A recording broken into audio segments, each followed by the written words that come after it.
Good morning student. So I hope you all are enjoying to this chapter from geography. Okay, interesting facts आपको समझ में आ रहे होंगे.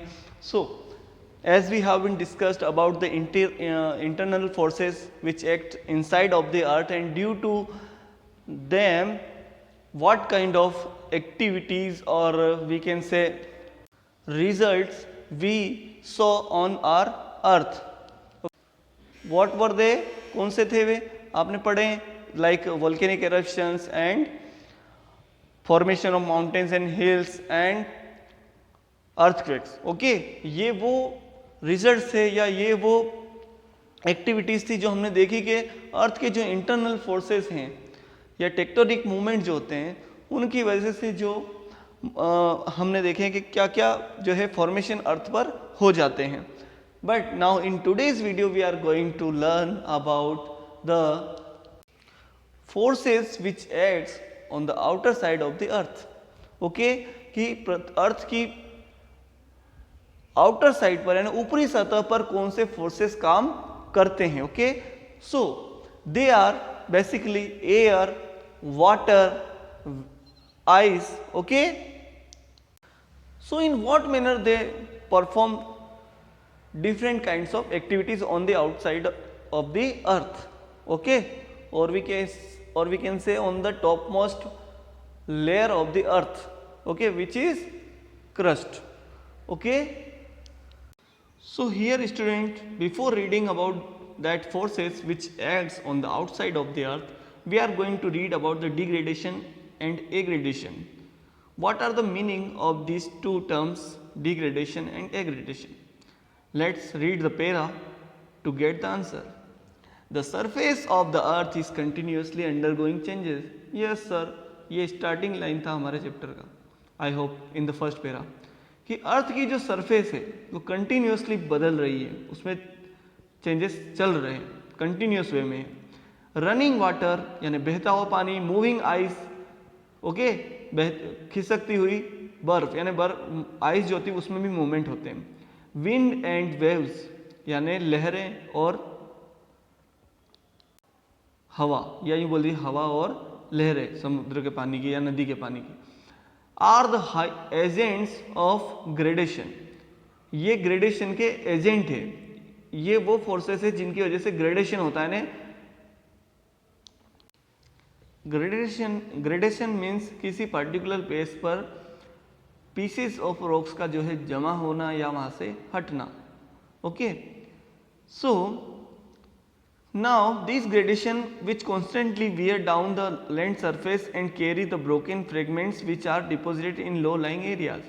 यानी ये running water, moving ice, wind क्या करते हैं, किसी रॉक की पार्ट ऑफ द अर्थ को क्या करते हैं, उसको वियर डाउन यानी उसको तोड़ते फोड़ते उसको काट देते हैं.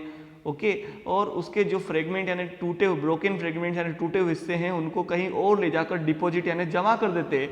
तो कहीं और कहां पर, लो लाइंग एरियाज यानी निचले हिस्सों में ले जाकर जमा कर देते हैं जहां गड्ढा था पहले, आप ऐसा समझ सकते हैं. The process of reduction of height of landform is called degradation. यानी ग्रेडेशन की प्रोसेस टू टाइप्स की हो सकती है, डिग्रेडेशन एंड एग्रेडेशन. ओके, तो अगर किसी लैंडफॉर्म की हाइट कम हो जाती है through the process of gradation, gradation की प्रोसेस में अगर किसी लैंडफॉर्म की हाइट में कमी आती है तो डिग्रेडेशन, और अगर वो हाइट बढ़ती है तो aggradation. Okay, while the process of depositing the eroded fragments is called aggradation. Okay, degradation and aggradation are the two ways which are continuously at work creating different landforms on the earth surface. यानी ये वो दो process है जो लगातार होती रहती है और जिनकी वजह से अर्थ पर डिफरेंट काइंड्स के जो है सरफेसेस हमें देखने को या लैंडफॉर्म्स हमें देखने को मिलते रहते हैं. Okay, weathering takes place as rocks are broken down into progressively smaller pieces by the effects of weather. Weathering यानी चट्टानों में टूट फूट होती रहती है मौसम की वजह से, प्रोग्रेसिवली यानी लगातार होती रहती है. Broken down into progressively smaller pieces by the effects of weather. मौसम की वजह से पहले बड़ा हिस्सा टूटेगा, फिर वो छोटा बनेगा, फिर और छोटा, फिर और छोटा, और पीसेस ऑफ छोटे छोटे टुकड़ों में पत्थर जो हम देखते हैं, छोटे पत्थर इस तरह से चेंज हो जाते हैं. This pieces do not move to a new location. Okay, ये पीसेस अपने आप चट्टानों के चट्टान से जो हिस्सा टूटा है या टुकड़ा टूटा है वो अपने आप किसी नई लोकेशन पर नहीं जाता है, तो क्या होगा, वो फिर से टूटेगा। जब तक वो इजीली ट्रांसफरेबल नहीं हो जाएगा, किसके through, by water and wind और आइस, तब तक वो वहां से ट्रांसपोर्ट नहीं हो सकता, वहां से नई लोकेशन पर नहीं जा सकता। They simply break down but remain next to the one another. It is most common at the surface where exposed bed rock meets the atmosphere. Okay, it is most common at the surface where exposed bed rocks meet at the atmosphere. यानी सबसे ज्यादा degradation aggradation की process वहां होती है जहां पर हवा का संपर्क होता है, यानी एटमोस्फियर के कांटेक्ट में आते हैं, तो इजीली ट्रांसपोर्ट हो जाते हैं। हाउएवर, जबकि it can it can extend many thousand of feet downwards into the earth crust. ये अर्थ के नीचे हजारों किलोमीटर नीचे भी ये प्रोसेस होती है। Following cracks, fissures and microscopic holes that allow water to penetrate. और यही रीजन है कि पानी जो है जमीन के अंदर से पेनिट्रेट होकर, यानी उसको भेदता हुआ ग्राउंड पर आ जाता, बाहर आ जाता है, जिसको हम देखते हैं कि जमीन के अंदर से पानी आ गया। ठीक है, तो यानी चट्टानों में टूट फूट अंदर भी होती है। यही तो रीजन है कि वोल्केनिक इरप्शन होता है, ग्राउंड वाटर जो है वो ग्राउंड पर आ जाता है। ठीक है, तो आप बोल सकते हैं कि डिग्रेडेशन और एग्रेडेशन की प्रोसेस इनसाइड ऑफ द अर्थ और आउटसाइड ऑफ द अर्थ भी होती है। इरोजन क्या होता है, तो वेदरिंग तो हमने पढ़ा, चट्टानों का टूटना फूटना या उनका जो है कटना छटना। अब इरोजन क्या होता है, the removal of outer layer of rocks in the natural environment is called an erosion. यानी चट्टानों की बाहरी ऊपरी परतों का वहां से हट जाना, उसको हम क्या बोलते हैं, इरोजन बोलते हैं। The major erosional agents constituent wind. अब इरोजन करने वाले जो है कौन से एजेंट है, जैसे वेदरिंग का हमने पढ़ा कि ये वेदर की वजह से होता है, मौसम की वजह से टूट फूट, टेम्परेचर की वजह से, ठीक है, और भी कोई फैक्टर हो सकते हैं। बट इरोजन जो होता है वो मेनली जो है किसकी वजह से होता है, हवा, पानी और आइस की वजह से होता है इरोजन की प्रोसेस। ठीक है, हम क्या पढ़ रहे हैं आपको पता है ना, हम क्या पढ़ रहे हैं, हम पढ़ रहे हैं ग्रेडेशन। तो ग्रेडेशन की प्रोसेस दो तरह से हो सकती है, डिग्रेडेशन के थ्रू और एग्रेडेशन के थ्रू। ठीक है, तो हमने पढ़ा कि वेदरिंग ऑफ रॉक्स यानी चट्टानों का टूटना फूटना और जो टूटा फूटा मटेरियल है उसका वहां से हटना, दैट इज कॉल्ड इरोजन। तो इरोजन की प्रोसेस में कौन मेन एजेंट होता है, विंड, आइस और water. So down slope, creep of soil, force of gravity and burrowing animals, ये सब जो है इरोजन का काम करते हैं। ठीक है, ग्रेविटेशनल फोर्स को भी बोला है, फोर्स ऑफ ग्रेविटी की वजह से भी जो है इरोजन होता है। ठीक है, और बोरोइंग एनिमल यानी ऐसे जानवर जो बिल बनाकर जमीन के अंदर घुस, लाइक खरगोश हुआ, सांप है, चूहा है। Okay, this process is different from weathering, as weathering is the process of chemical और physical breaking down of the mineral in the rocks. यानी इरोजन जो है वेदरिंग से एक अलग प्रोसेस है, क्योंकि वेदरिंग में क्या होता है, फिजिकल चेंज हो जाता है कि चट्टान जो है वो अपने आप जो है उसके शेप में बदलाव आ जाता है, उसमें केमिकल प्रोसेसेस के थ्रू उसका केमिकल जो है कंपोजिशन बदलता है, तो उसका फिजिकल शेप जो है वो भी बदल जाता है चट्टानों का। ओके, यानी चट्टानों का केमिकल कंपोजिशन बिगड़ता है या मिनरल जो है उनका ब्रेकिंग डाउन होता है, तो चट्टानों में क्या होता है, रॉक्स में क्या होता है, वेदरिंग होती है यानी टूट फूट होती है। ओके, जबकि इरोजन जो है एक अलग प्रोसेस है। ठीक है, यानी चट्टानें अगर टूट फूट रही है, अपने आप टूट फूट हो रहा है, मतलब उनमें मिनरल्स जो है वो टूट रहे हैं आपस में, वो ब्रेकिंग डाउन हो रहे हैं, या उन चट्टानों का केमिकल कंपोजिशन जो है वो डिस्टर्ब हो रहा है। ठीक है, कोई केमिकल ज़्यादा या कम हो रहा है। ठीक है, तो इस तरह की प्रोसेस जो होती है इसको हम बोलते हैं वेदरिंग। जबकि इरोजन के लिए हमने पढ़ा है कि विंड, वाटर और आइस के थ्रू जो मूवमेंट होता है इन वेदर्ड पार्टिकल का, यानी वेदरिंग की प्रोसेस के थ्रू जो टुकड़े चट्टानों के टूट के बाहर अलग हुए उनसे, उनका एक जगह से दूसरी जगह हटकर जाना, किसके through, by wind, water and ice, gravity, force of gravity या बरोइंग एनिमल्स या down slope creep is called erosion. Now we are going to read about the work of rivers, नदियों के कार्य। What are these work of rivers? Rivers are the most important agents of degradation. देखिए rivers क्या करती है, degradation करती है, यानी लैंडफॉर्म की हाइट को कम ही करती है, बढ़ाती नहीं है। ठीक है, the work of the river depends on two factor. नदी के जो काम होते हैं यानी वो डिग्रेडेशन जो करती है, इसमें उसके दो सबसे बड़े फैक्टर होते हैं। द वॉल्यूम ऑफ वाटर, के पानी की मात्रा कितनी, इस बात पर डिपेंड करता है कि रिवर जो है कितना ज़्यादा डिग्रेडेशन कर पाएगी, यानी किसी लैंडफॉर्म की हाइट को कम कर पाई। And the slope of the river bed, और जो रिवर बेड है नदी का जो तली हिस्सा है उसका स्लोप कैसा है। ठीक है, यानी नदी में पानी की मात्रा कितनी हो, नदी का स्लोप यानी slope of the river bed यानी वो किस जो है ढलान से बह रही है। ठीक है, किस डायरेक्शन में वो फ्लो कर रही है, यानी उसका स्लोप कैसा है। स्टीप है, बिल्कुल खड़ी है, यानी सपोज इस टेबल से एकदम नीचे गिर रही है, या धीरे धीरे उसका स्लोप जो है स्टीप स्लोप नहीं है, तीव्र ढलान नहीं है। ठीक है, अगर जेंटल स्लोप है यानी धीमे धीमे धीमे वो नीचे जा रही है तो कम जो है डिग्रेडेशन करेगी। स्टीप स्लोप है, तीव्र खड़ा ढलान है एकदम, आप समझ लीजिए कोनिकल ट्री जैसा, कोन शेप वाला, तो वो ज़्यादा डिग्रेडेशन करेगी। A common feature it forms, जब नदियाँ पर्वतों से बहती हुई आती है तो उनका जो है डिग्रेडेशन पावर बहुत ज़्यादा होता है, मतलब इरोजिव पावर बहुत ज़्यादा है, वो ज़्यादा से ज़्यादा पर्वतों को काटती छाटती है, मतलब उनके चट्टानों के टुकड़े, पर्वतों के टुकड़े जो है, पर्वतों की चट्टानों के टुकड़े जो है बहाती हुई या काटती हुई अपने साथ लेकर जाती है। अ कॉमन फीचर इस form is the I shaped valley, और आई शेप्ड वैली जो है वो बनाती है ये लैंड फॉर्म है। ठीक है, deep steep sided valleys are called gorges, और गहरी और तीव्र ढलान वाली खाइयाँ जो होती हैं उनको गोर्जेस बोलते हैं या कैनोन्स बोलते हैं, canyons. When the river tumbles at steep angles over very hard rocks, it forms waterfall. और जब नदी एकदम किसी तीव्र खड़े ढलान से, कठोर चट्टान से नीचे एकदम गिरती है तो ये वाटरफॉल नाम का फीचर बनाती है। ओके, झरना। Where the water plunges down from a great height, जहाँ पर पानी जो है बहुत ऊंचाई, ज़्यादा ऊंचाई से नीचे गिरता है।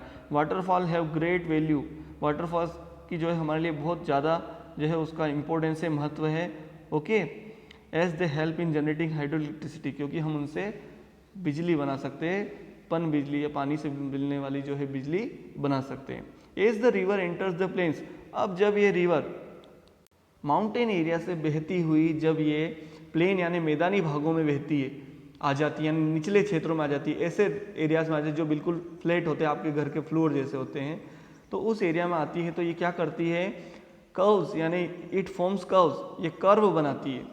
ओके, एंड लार्ज बेंड्स और लूप्स कॉल्ड मेंडर्स। ठीक है, इस तरीके से जो है ये कर्व बनाती है, जैसे माउंटेन एरिया से आई प्लेन, ये प्लेन एरिया है, इस प्लेन एरिया में जब रिवर एंटर होगी तो ये इस तरह से कर्व बना देती है। ठीक है, इनको मेंडर्स बोलते हैं। Okay, in due course the meanders become wider, कभी कभी ये मेंडर्स बहुत चौड़े हो जाते हैं, due to constant erosion and deposition along the side, क्योंकि लगातार रिवर जो है क्या करती है, वो इरोजन करती जाती है, मतलब इरोडेड मटेरियल को जो है कैरी करती जाती है, एंड उसका डिपोजिशन भी करती है। कहने का मतलब वो चट्टानों में काट छाट तो कर ही रही है नदी अपने आसपास जहाँ से वो बह रही है, निचले हिस्से में भी, अपने बेड पर भी और अपने साइड पर भी, और उस वो जो इरोजन हुआ है उस इरोडेड मटेरियल को वो ट्रांसफ़र भी करती है और डिपॉजिट भी करती है। पानी उसको आगे बढ़ा रहा है यानी ट्रांसफ़र कर रहा है, और कहीं पर जमा भी करती जा रहा है, जहाँ गहरी गहरी जगह वहाँ जमा भी कर देगी। ठीक है, या किनारों पर जमा करेगी। पर जब प्लेन एरिया में आएगी, कोई रिवर माउंटेन एरिया से इरोजन करती हुई आई है, वो मटेरियल बहाकर ला रही है, और प्लेन एरिया में जब पहुंचेगी तो उसकी जो है साइज, उसकी विड्थ यानी चौड़ाई बढ़ जाएगी, और प्लेन एरिया में वो जो है क्या करेगी, ज़्यादा से ज़्यादा इरोजन का काम, डिपोजिशन का काम करेगी। ठीक है, यानी रिवर इरोजन का काम ज़्यादा कहाँ पर करती है, माउंटेन रीजन में, हिली एरियाज में या ठीक है, जबकि डिपोजिशन का काम वो प्लेन एरियाज में ज़्यादा करती है, अलोंग द साइड्स यानी किनारों पर। When the loops became too sharp the meanders cut off from, और इस प्रोसेस में क्या होता है कि ये मेंडर्स जो होते हैं मेन रिवर से कभी कभी साइड हो जाते हैं, और साइड में जाकर जो है रिवर वाटर स्टोर हो जाता है, मैंने आपको बताया। तो इस तरह की जो साइड वाटर स्टोर हो जाता है उसको हम क्या बोलते हैं, ओक्सबो लेक। ठीक, गाय के पैर के नीचे जो गोखुर होता है ना, वो जो, ठीक है, वो खुर के जो चिन्ह के आकार का जो है एक फीचर क्रिएट होता है, उसको जो है ओक्सबो लेक बोलते हैं। ये मेन रिवर है, इसके साइड में जाकर ये मेंडर जो है ओक्सबो लेक का फॉर्म ले लेता है। ठीक है, after this as the river flows along with increase volume of water it often overflows it banks. अब इसके बाद क्या होता है कि रिवर जो है अपने बैंक्स यानी किनारों से ज़्यादा ओवरफ्लो हो जाती है ना, उसमें बाढ़ आ जाती है। अगर ज़्यादा पानी आ गया या इरोडेड मटेरियल बहुत ज़्यादा हो गया है तो पानी को जो है उसमें रहने की जगह एरिया स्पेस कम, वॉल्यूम कम पड़ जाता है, मैंने एरिया जो है स्पेस कम पड़ जाता है तो वो किनारों पर आएगा तो फ्लड, इसको हम क्या बोलते हैं, फ्लड बोलते हैं। इन द नेबरिंग एरियाज, आसपास के एरिया में जहाँ जो नदी से अलग एरिया है लेकिन जहाँ पर नदी का पानी पहुँच गया है उस एरिया जो है फ्लडेड एरिया हम बोलते थे, या उस पानी को हम फ्लड बोलते थे, flood water. This leads to the deposition of layers of fine sediment. But इसमें होता क्या है जब फ्लड आती है तो फाइन सेडिमेंट्स यानी मुलायम मिट्टी के छोटे छोटे कण या चट्टानों के टुकड़े जो है वो इन नदी के किनारे के आसपास वाली जगह पर जमा कर देती है। कौन? नदी। कब? जब फ्लड आती है। The banks forming flat fertile, और इससे जो है किस तरह के एरिया बन जाते हैं, किस तरह का प्लेन एरिया बन जाता है, फ्लैट माने प्लेन एरिया यानी मैदानी भाग जो है, फ्लड प्लेन यानी बाढ़ आने से जो मैदानी भाग बनते हैं उनको फ्लड प्लेन बोलते हैं, जो कि फर्टाइल होते हैं, उपजाऊ होते हैं। The slightly raised river banks are called levees, और धीरे धीरे नदी के जो उनका जो किनारे होते हैं वो उनकी भी जो हाइट बढ़ती जाती है, उनको हम लेविस बोलते हैं। क्या बोलते हैं? लेविस। एंड जब रिवर समुद्र के पास पहुंचती है इट मूव्स स्लगिशली, तो इसकी रफ्तार धीमी हो जाती है due to the load of sediments, क्योंकि इसमें बहुत लोड हो पड़ जाता है, बहुत सारे सेडिमेंट्स यानी चट्टानों के टुकड़े, इरोडेड मटेरियल जो है उसमें इकट्ठे हो जाते हैं। It is carrying and became and because of the flat gradient it is forced to deposit it near to the mouth. और ये सारा मटेरियल जो इसके साथ आया इससे जो है ये क्या होता है, ये रिवर अपने माउथ यानी मुहाने पर उसको जमा कर देती है। The river begins to break up into a number of streams called distributary, और इससे क्या होता है कि जब रिवर क्या होती है फिर वहाँ पर जो इरोडेड मटेरियल अपने मुहाने माउथ पर जमा कर देती है तो उसकी चैनल जो है, जो मेन चैनल है, एक ही धारा है वो कई धाराओं में बंटने लग जाती है, डिस्ट्रीब्यूटरी में इन इंग्लिश। ओके, और वहाँ पर इरोडेड मटेरियल जो है जगह जगह ट्रायंगुलर शेप्ड के इरोडेड मटेरियल जो है वो एक डिफरेंट टाइप का शेप बनाते हैं, लैंडफॉर्म बनाते हैं, जिसे हम डेल्टा बोलते हैं। The network of distributaries forms triangular shaped feature called the delta. This is one of the most fertile area in the course of river. ये नदी के कोर्स यानी मुहाने पर सबसे उपजाऊ क्षेत्र होता है डेल्टा जो होता है, ठीक है, आफ्टर फ्लड प्लेन, बाढ़ के मैदानी भागों के अलावा। Not all reverse form delta, सारी नदियां डेल्टा नहीं बनाती है। Those reverse which flow through, ऐसी रिवर्स जो स्टीप हार्ड यानी बिल्कुल खड़े ढलान वाली और मजबूत चट्टानों से बहती हैं, ऐसी नदियां जो है वो क्या करती है, सिंगल माउथ एंट्री उनकी होती है, यानी वो एक ही धारा में के रूप में समुद्र में मिल जाती है, वो डिवाइड नहीं होती, वो डिस्ट्रीब्यूटरी में नहीं बढ़ती है। ओके, और सीधे जाकर जो है समुद्र में मिल जाती है। तो ऐसी रिवर्स जो है डेल्टा ना बनाते हुए वहाँ पर क्या बनाती है, एस्चुरी बनाती है जब वो समुद्र से मिलती है, ठीक है, जो हार्ड रॉकी सरफेस से स्टीप स्लोप से बहती है, ठीक है, सीधे यानी ग्रेट हाइट्स पर फ्लो करती है। Now work of waves, waves के क्या काम होते हैं? तो वेव्स जो होते हैं समुद्री जल जो होता है वो क्लीफ है ना, रॉक क्लीफ यानी खड़ी चट्टान, या सी आर केस, ये आपको दिख रहा है सी आर, इस तरह के स्ट्रक्चर जो है बनाते हैं, स्टेक्स, स्टम्प्स, ओके, या बीचेस। समुद्र का पानी क्या करे, समुद्र के आसपास हमें किस तरह के बीच देखने को मिल सकता है, जैसे नदी के किनारे पर अभी मैंने बताया ना फ्लड प्लेन एरिया बन जाते हैं उसके किनारे पर, ऐसे समुद्र अपने आसपास जो है वो क्या बना देते हैं, समुद्र वेव्स जो समुद्र में काम करती है तो समुद्र के किनारों पर क्या बनते हैं, बीच बन जाते हैं, ठीक है, वही डिपॉजिट एरोडेड मटेरियल जो होता है वो उसको ट्रांसफर कर देता है किनारों की तरफ, कोस्ट की तरफ, तो बीच हम उसे जो है बीच बोलते हैं, जो कि जनरली सैंडी होता है, यानी रेत से बना होता है।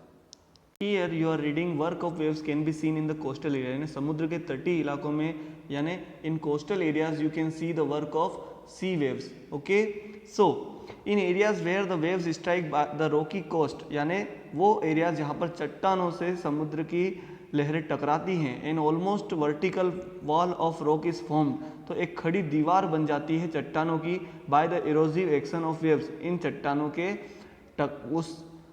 इन वेव्स यानी लहरों के उस चट्टान से टकराने से एक खड़ी दीवार जैसा जो है, यानी ऐसा स्ट्रक्चर समझ लिए, इस तरह का स्ट्रक्चर बन जाता है। These are called sea cliffs, इनको जो है सी क्लिफ बोला जाता है। When sea waves strike continuously at the rock, जब ये सी वेव्स यानी समुद्र की लहरा